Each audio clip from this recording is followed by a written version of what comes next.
44তম প্রতিষ্ঠা বার্ষিকী এবং মহান রুশ সমাজতান্ত্রিক বিপ্লবের 107তম বার্ষিকী উপলক্ষে আজকের এই সমাবেশে উপস্থিত সমাবেশের সংগ্রামী সভাপতি বাসদ ঝিনাইদহ জেলা শাখার সংগ্রামী আহ্বায়ক কমরেড অ্যাডভোকেট আসাদুল ইসলাম আছাদ, আমাদের মাঝে প্রধান বক্তা হিসেবে উপস্থিত আছেন বাসদ কেন্দ্রীয় কমিটির সংগ্রামী সাধারণ সম্পাদক জননেতা কমরেড বদরুল রশিদ ফিরোজ, উপস্থিত আছেন বাসদ কেন্দ্রীয় কমিটির সংগ্রামী সদস্য এবং কুষ্টিয়া জেলা শাখার সংগ্রামী আহ্বায়ক কমরেড শফিউর রহমান শফি, আর উপস্থিত আছেন বাসদ কেন্দ্রীয় করছি।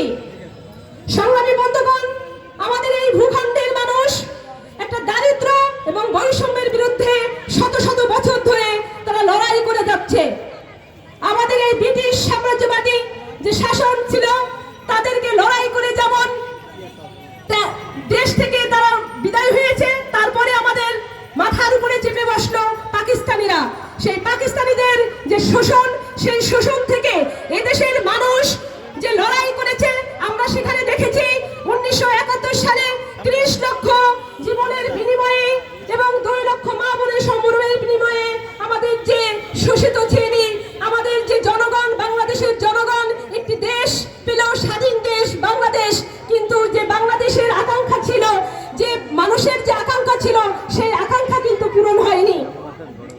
সংগ্রামী বন্ধুগণ, আমরা দেখেছি যে কোনো সময় যখন জনতার আন্দোলনে একটা ব্যবস্থা আসে, কিন্তু সেই ব্যবস্থা শ্রমিক শ্রেণীর পক্ষে যায় না, সেই ব্যবস্থার শাসন ব্যবস্থা চলে যায় যে বুর্জোয়া শ্রেণীর হাতে এবং তাদের যে দোষর থাকে তাদের হাতে।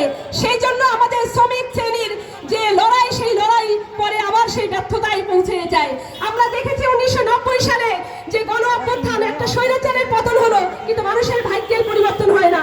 আমরা দেখেছি যে বারবারই কিন্তু এই লড়াই সংগ্রামের মধ্য দিয়েই ক্ষমতার হাত বদল হয়, কিন্তু মানুষের যে ভাগ্যের পরিবর্তন সেটা হয় না।